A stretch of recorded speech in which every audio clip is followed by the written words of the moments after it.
Okay, now I will give you guys the presentation of my book of influence. So yeah, you can definitely see these three subheadings. Yeah, it's actually my main summaries of my books of influence. Yeah, I hope you guys have seen a series of animations. It's called Love, Death, and Robots, made by Netflix. It's a series animations, and each episode has a different story, but all the theme is about love. And love could be translated into sexual thing, eroticism, and beauty, and the death could be the monsters, so just like that. And I give my books 3M.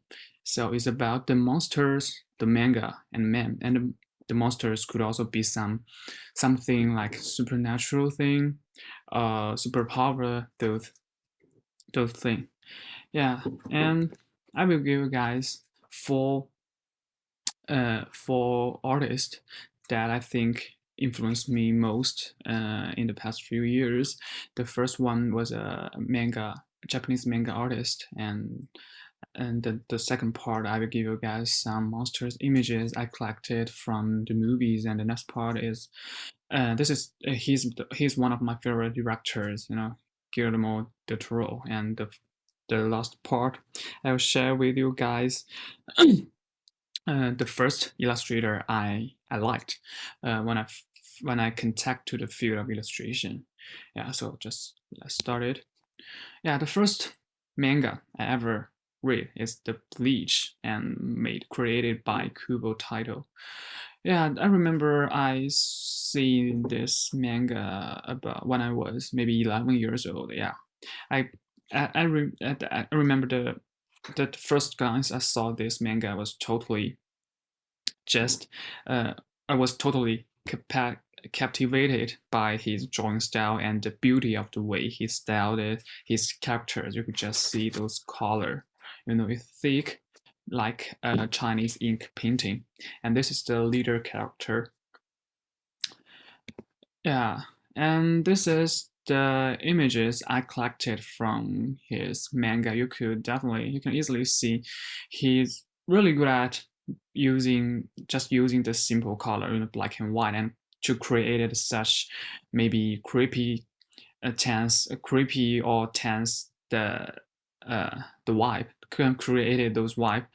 Yeah, and another part that fascinated me most about Bleach was not only his drawing style, but also the way he portrayed other characters, just like this. This is all not the main characters, but the other characters he created. But you could definitely see by seeing the personalities from those images he created. Yeah. So I like to say Kubo Taiko is really good at using the lines to create images, and his painting style is really poetic and loose. So I think his style was more classic, aesthetic than other Japanese manga, not that much wild. So the smoothness and the strength of the lines definitely influenced my subsequent drawing style.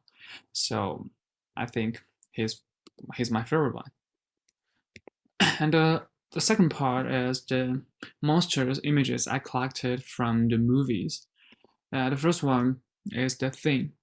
And in this part, I like to share with you guys about uh, sorry, the body horror. Yeah, the body horror. Just simply you could take the body horror as people could be splitted or twisted in any way. Maybe some abnormal sexual behavior, mutation, or some unnatural body movements like those, like this. This human body is twisted like is so in an abnormal way, and also these tissues, you can see these entrails and the bones could be the teeth just broke out from his stomach. It's really just looking at the pictures can make me feel a little bit uncomfortable. Yeah, this is really important elements to create some nasty monsters images. And the next part, yeah, wait a second. The next step, the next part, the next image character was the alien created by Jigger HR. Yeah, and the most two important elements he created alien was uh, mechanic thing and eroticism. Yeah, you just look at his head, just like a hammer, could be related to some metal thing like machine, like maybe some parts of the machine, and those spine also. And this is called face hugger. You could definitely see um, the inspiration of this creature was from the female sexual part, the vagina, and also the mouth of the alien was just like the human, the male penis. Yeah. And the next part I will share with you guys one of my favorite directors called Guillermo del Toro, and this is his recent show he directed. Yeah, each episode has a different story, but all the theme is about monsters, the horror thing. And this is from one of the episode. It's definitely classic Cthulhu elements.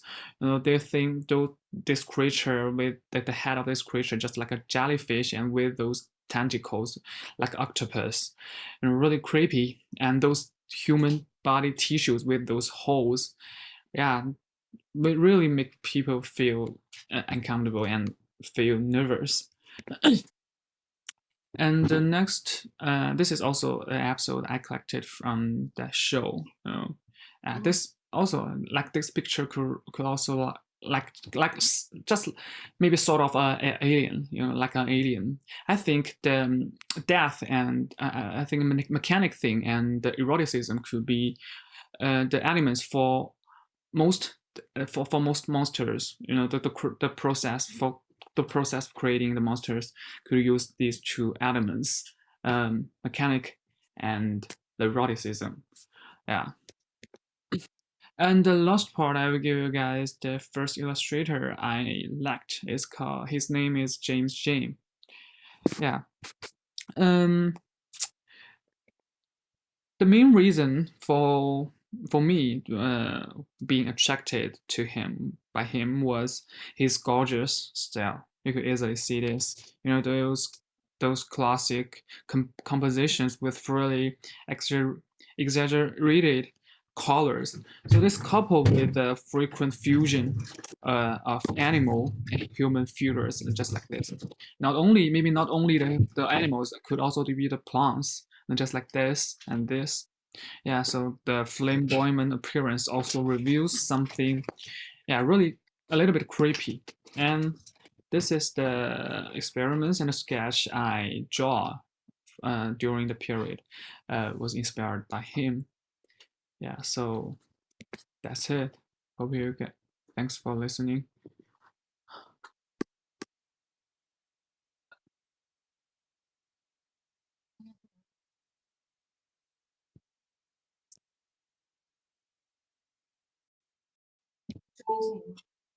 等一下，我看我是不是没结束共享。